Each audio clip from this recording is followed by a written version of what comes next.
بسم الله الرحمن الرحيم. Yang ketiga ya ikhwah, yang ketiga, masalah yang ketiga. Hukmu riwayati man haddatsa wa nasiya. Ya. Nah, kalau ini ada unsur lupanya, tapi dia lupa kalau dia sudah meriwayatkan hadis. Gitu ya.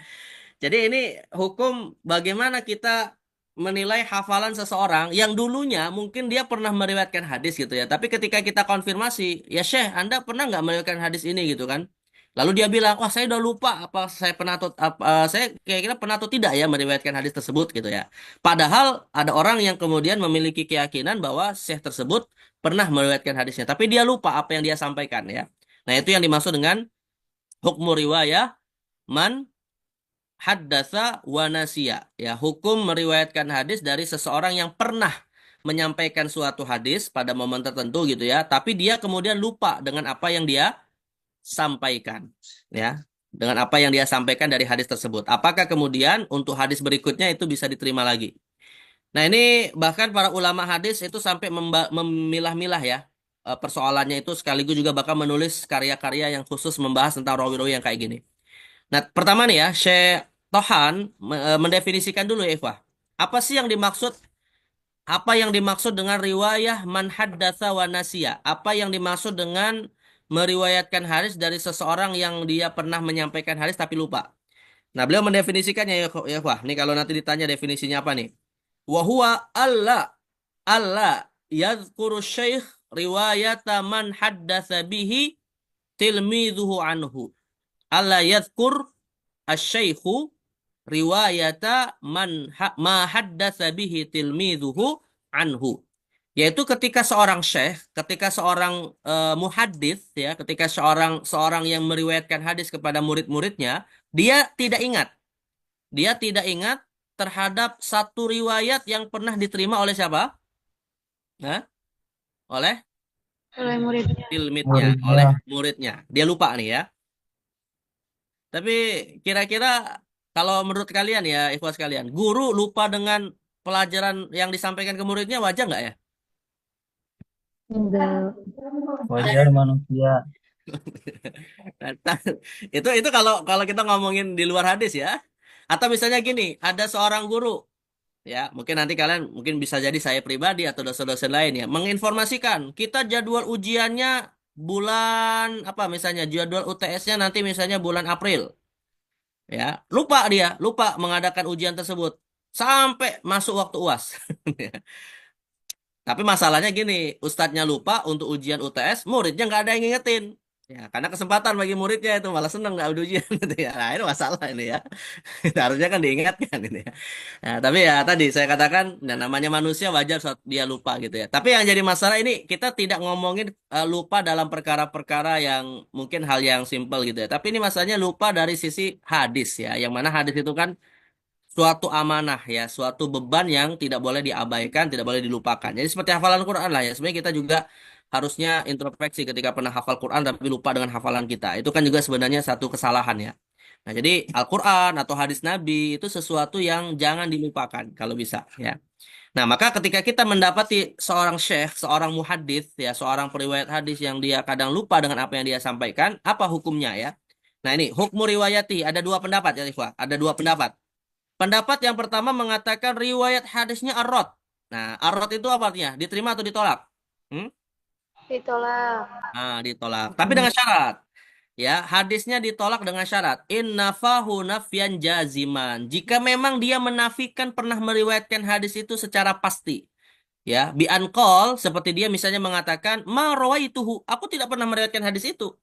Padahal pernah gitu kan. Nah, jadi dia secara pasti mengatakan atau bisa jadi memang tidak meriwayatkan itu ya, tapi dia menafikan riwayat hadis tersebut. Maka hadis yang diriwayatkan itu dianggap apa tidak bisa diterima. Au yakdzibu alaihi, au yukadzibu alaihi atau dia mendustakannya. Ah, itu nggak benar itu datang dari saya itu ya. Nah, riwayat itu nggak benar datang dari saya ya. Terlepas dia pernah menyampaikan atau tidak gitu ya dan semacamnya. Nah, maka hadis-hadis yang dia dustakan, hadis yang didustakan oleh sang syekh atau hadis yang tidak diakui secara jazm, secara pasti bahwa dia tidak meriwayatkan hadis tersebut, maka hadis ini tidak dianggap apa namanya diterima ya. Karena sang rawinya sendiri tidak mau mengakui. Sang rawinya sendiri tidak mau mengakui ya. Nah, ini pendapat yang pertama. Nah, pendapat atau bukan pendapat ya, saya keliru deh. Saya ralat bukan pendapat ya. Kondisi pertama. Jadi kondisi pertama tertolak ya. Tertolak dalam dua dua kondisi. Ketika sang rawinya sendiri tidak mengakuinya secara pasti atau tidak membenarkannya ya. Tapi al-qabul. Nah, kondisi yang kedua bisa jadi hadisnya tetap apa? Qabul? Hmm? Diterima. Diterima. Kapan? Intaroddada nafyuhu. Intaroddada fi nafihi. Intaroddada fi nafihi. Jika dia ragu. Nah, misalnya dia mengatakan, mungkin ya, saya kayaknya pernah gitu ya, tapi saya agak lupa gitu kan. Nah, itu berarti dia ragu. Maka kalau dia ragu, ka'an yakul, ya seperti dia mengatakan, la a'rifuh. Saya tidak mengetahui atau saya lupa gitu. Aula adkuru atau saya tidak ingat. Wa nahu dzalik. Dan kalimat-kalimat yang semacam ini. Maka kalau ada unsur ketidakpastian ya, maka riwayat hadisnya itu tetap bisa diterima karena mungkin dia pernah meriwayatkan atau juga pernah menyampaikan riwayatnya atau juga dia tidak menyampaikan. Tapi ya namanya ragu, ada kepastian, bukan kepastian, ada kemungkinan besar dia pernah menyampaikan hadis tersebut ya. Nah, jadi bisa kita simpulkan sekali lagi tegas atau tidak tegas ya. Kalau dia menolak secara tegas maka dianggap riwayatnya tidak diterima, rot, mardut ya. Tapi kalau dia agak ragu dengan hafalannya atau dengan apa yang dia pernah riwayatkan masih bisa diterima. Apalagi kalau dia bilang, "Oh betul itu riwayat yang datang dari saya." Itu jelas diterima ya. Nah, ini kan konteksnya adalah riwayat man haddatsa wa nasi ya, riwayat dari orang yang pernah menyampaikan hadis dan lupa. Nah, ada tambahan juga ya dari Syaitan. Hal yu'addu raddul hadis qadihan fi wahidin minhuma. Hal yu'addu raddul hadis qadihan fi wahidin minhuma. Ya, apakah adanya penolakan terhadap suatu hadis qadih itu menjadi satu pencelaan gitu ya atau satu penolakan fi wahidin minhuma di antara salah satu di antara apa rawinya gitu ya. Maksudnya gini, apakah ketika ada yang mengatakan ini kan kasusnya masih yang terkait yang pertama ya. Sang rawi mengatakan, "Oh, saya tidak pernah saya agak ragu misalnya kalimatnya ya. Saya agak ragu atau saya tolak lah ya. Saya tolak pernah meriwayatkan hadis dari si fulan." Nah, apakah kalimat ini mengisyaratkan bahwa si sanad yang disampaikan hadis tersebut itu termasuk bentuk dia menolak hadis tersebut ya, artinya menolak kesahihannya atau tidak ya. Nah, ini yang dimaksud dengan kasus ini. Nah, apa jawaban Syaitan? La yu'addu raddul hadis qadihan fi wahidi minhuma. Bahwa penolakan seorang ulama hadis yang lupa penolakan seorang ulama hadis yang lupa dengan apa yang pernah dia riwayatkan atau dia menolaknya ya mungkin karena yakin itu tidak pernah dia riwayatkan itu tidak menjadi satu penilaian bahwa hadis tersebut otomatis ditolak ya li'annahu laisa ahaduhuma aula bitta'ni minal akhar karena antara yang diriwayatkan ya walaupun dia tidak mengakuinya ya dengan apa yang dia sendiri tidak mau mengakui itu tidak ada kelebihan antara satu sama lain jadi tidak tidak bisa dinilai sebagai satu bentuk pemberian celah atas suatu hafalan yang dianggap bermasalah. Ya, intinya sih berdiri masing-masing dan nanti dinilai oleh faktor yang lain. Ya. Taib. Dan misaluhu ya, ini contohnya nih ya ikhwah. Contoh ya. Nah, Syekh Tohan memberikan contoh bahwa itu bukan menjadi qadah ya, bukan menjadi satu penilaian celah atas riwayat hadis yang memang sang rawinya itu tidak mengakui bahwa dia menerima. Misaluhu ya, contoh misalnya, nah ini baru kita dapati beberapa contoh kasus dalam kitab Taisir Mustalah Hadis.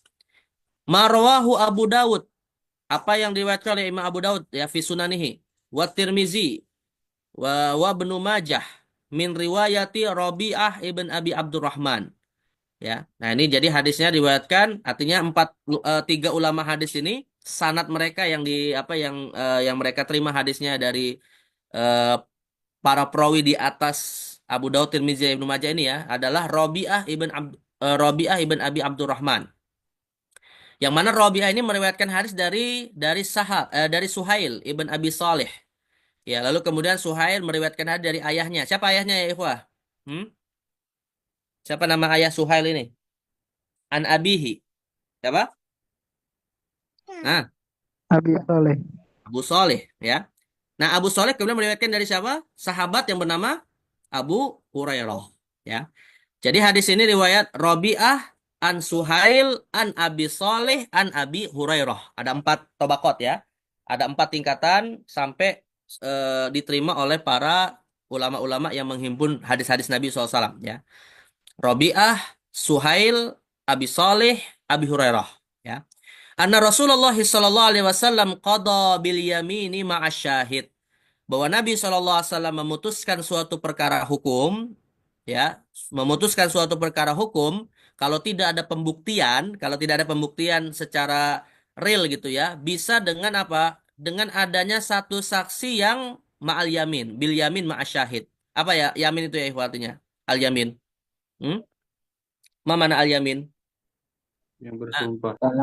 Sumpah ya. Seorang saksi yang bersumpah bahwa dia misalnya menyaksikan suatu perkara ya, ataupun intinya dia memberikan kesaksian dengan sumpah, wallahi demi Allah ya. Nah, itu. Jadi maka Nabi memutuskan perkara itu berdasarkan kesaksian yang tadi berdasarkan sumpah ini. Nah, ini matan hadisnya ya, ikhwah ya. Ini matan hadisnya. Qada bil yamini ma'asyahid. Kata Abu Hurairah, Nabi melakukan hal tersebut. Nah, maka kita lihat nih kasus rawi-rawinya. Qala Abdul Aziz ibn Muhammad ya ad ad-Darawurdi haddatsani bihi Rabi'ah ibn Abi Abdurrahman. Nah, ini ada rawi lain ini ya. Ya apa? Rawi lain Abdul Aziz haddatsani bihi Rabi'ah ibn Abi Abdurrahman an Suhail. An Suhail ya. Falaqitu Suhailan fasa'altuhu. Nah, kata Rabi'ah, aku meriwayatkan dari Suhail ibn Abi Saleh.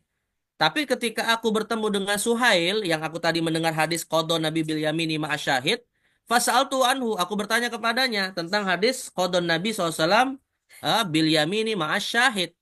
Apa kata Suhail yang pernah aku riwayatkan hadis itu ya? Suhail malah mengatakan, falam ya'rifuh. Ya, aku belum pernah meriwayatkan hadis tersebut. Padahal siapa namanya? Rabi'ah meyakini bahwa dia pernah meriwayatkan hadis tersebut dari Suhail, ya. Fakultu ya haddatsani Rabi'ah an kabikada. Ya, haddatsani Rabi'ah kada an kabikada. Atau kemudian Abdul Aziz juga mengatakan, aku juga meriwayatkan hadis tersebut dari Rabi'ah dari dirimu. Ya fasara Suhailun ba'da dzalika yaqul. Lalu kemudian Suhail setelah itu berkata ya. Jadi artinya Suhail ini lupa ini. Yang lupa siapa tadi ya, ikhwah? Yang lupa siapa? Hah? Yang lupa di sini rawinya siapa namanya? Ini ya. Siapa namanya? Suhail ibn Abi Saleh. Dia lupa ya, dia lupa meriwayatkan hadis dari Rabi'ah. Tapi rupanya ada Abdul Aziz juga meriwayatkan hadis yang sama dari Rabi'ah. Maka Suhail kemudian berkata, ya, haddatsani Abdul Aziz an Rabi'ah. Anni. Dia. Ini kata Suhail, haddatsani Abdul Aziz. Aku meriwayatkan dari Abdul Aziz an Rabi'ah. Yang mana Abdul Aziz ini meriwayatkan dari Rabi'ah. Bahwa Rabi'ah juga meriwayatkan dari diriku. Ini muter-muter ini ya. Bahwa Rabi'ah meriwayatkan dari diriku bahwa aku meriwayatkan hadis kepadanya dari siapa? Abu Hurairah. Bahwa Nabi SAW qadha bil yamini ma'asyahid. Jadi artinya gini ya, Pak. Sebenarnya rawi yang paling utama di sini adalah siapa? Yang paling utama? Suhail kan? Ya. Suhail ini kan yang paling utama nih. Dia meriwayatkan hadis bahwa Nabi qadha bil yamini ma'asyahid kepada siapa? Rabi'ah. Ya, kepada Rabi'ah. Nah, Rabi'ah meriwayatkan hadis tersebut kepada siapa? Abdul Aziz. Jadi tiga orang ini sezaman ya, ikhwah. Tiga orang ini sezaman ya. Suhail, Rabi'ah, dan Abdul Aziz ini sezaman. Tiba-tiba si Abdul Aziz kemudian bertemu dengan Suhail. Lalu menyampaikan bahwa aku mendengar hadis dari Rabi'ah dari dirimu. Bahwa Nabi qadha bil yamini ma'asyahid. Nah, ketika mendengar itu, apa kata Suhail? Lam a'rifuh. Aku tidak tahu tuh ada riwayat hadis itu pernah aku sampaikan kepada Rabi'ah. Gitu ya. Nah, akhirnya apa kata Suhail? Ya udah, kalau begitu aku meriwayatkan dari Rabi'ah, aku meriwayatkan dari Abdul Aziz, dari Rabi'ah, suatu hadis yang Rabi'ah itu meriwayatkannya dari siapa? Hah? Dari siapa? Dari diriku sendiri. Jadi, jadi dia naik turun apa dari awalnya dia paling tinggi menjadi yang paling rendah gitu kan. Aku meriwayatkan dari Abdul Aziz, yang mana Abdul Aziz ini meriwayatkan dari Rabi'ah. Rabi'ah meriwayatkan hadis itu dari diriku gitu ya. Bahwa aku meriwayatkan hadis dari Abu Hurairah bahwa Nabi SAW qadha bil yamini ma'asya syahid. Nah, maka dalam masalah ini hadisnya tetap diterima. Hadisnya tetap diterima. Walaupun nanti dia balik lagi gitu ya. Dia balik menjadi murid padahal dia awalnya adalah seorang syekh gitu ya. Nah, itu. Jadi Nanti kita akan pelajari juga ya ikhwah. Nanti kita akan pelajari namanya ada 23 atau 22, saya lupa 23 kalau nggak salah. Ada 23 pengenalan rawi ya. Salah satunya adalah riwayatul asagir anil akabir. Dan riwayatul akabir anil asagir ya. Periwayatan dari seorang murid kepada gurunya maaf, periwayatan dari seorang guru kepada siapa? Kepada muridnya gitu ya.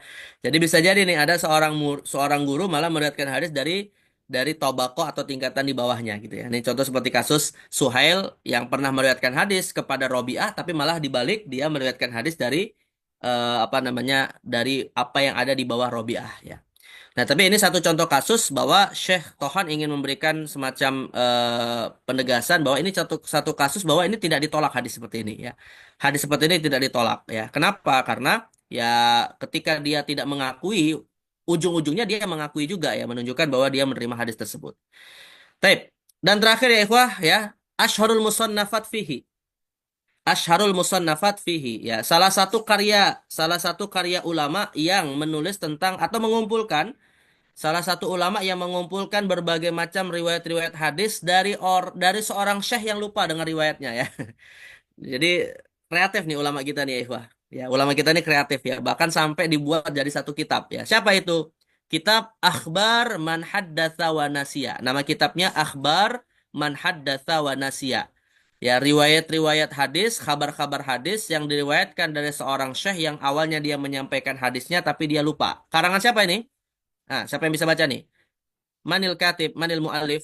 Siapa yang mengarang kitab ini? Akhbaru Man Haddatsa wa Nasi. Hmm? Al-Khatib Al-Baghdadi.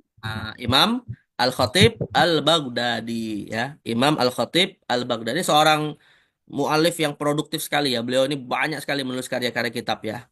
Dalam ilmu hadis wasa abrek ya, termasuk dalam ilmu akidah, dalam ilmu fikih ya. Tapi kebanyakan dalam ilmu apa namanya ilmu hadis ya. Nah, ini satu contoh kasus satu contoh karya tulis yang ditulis khusus ya mengumpulkan riwayat-riwayat hadis dari perawi yang lupa dengan riwayatnya. Tep, ini apa namanya cara ya bagaimana kita mengetahui suatu rawi itu dia adil atau hafalannya berkualitas.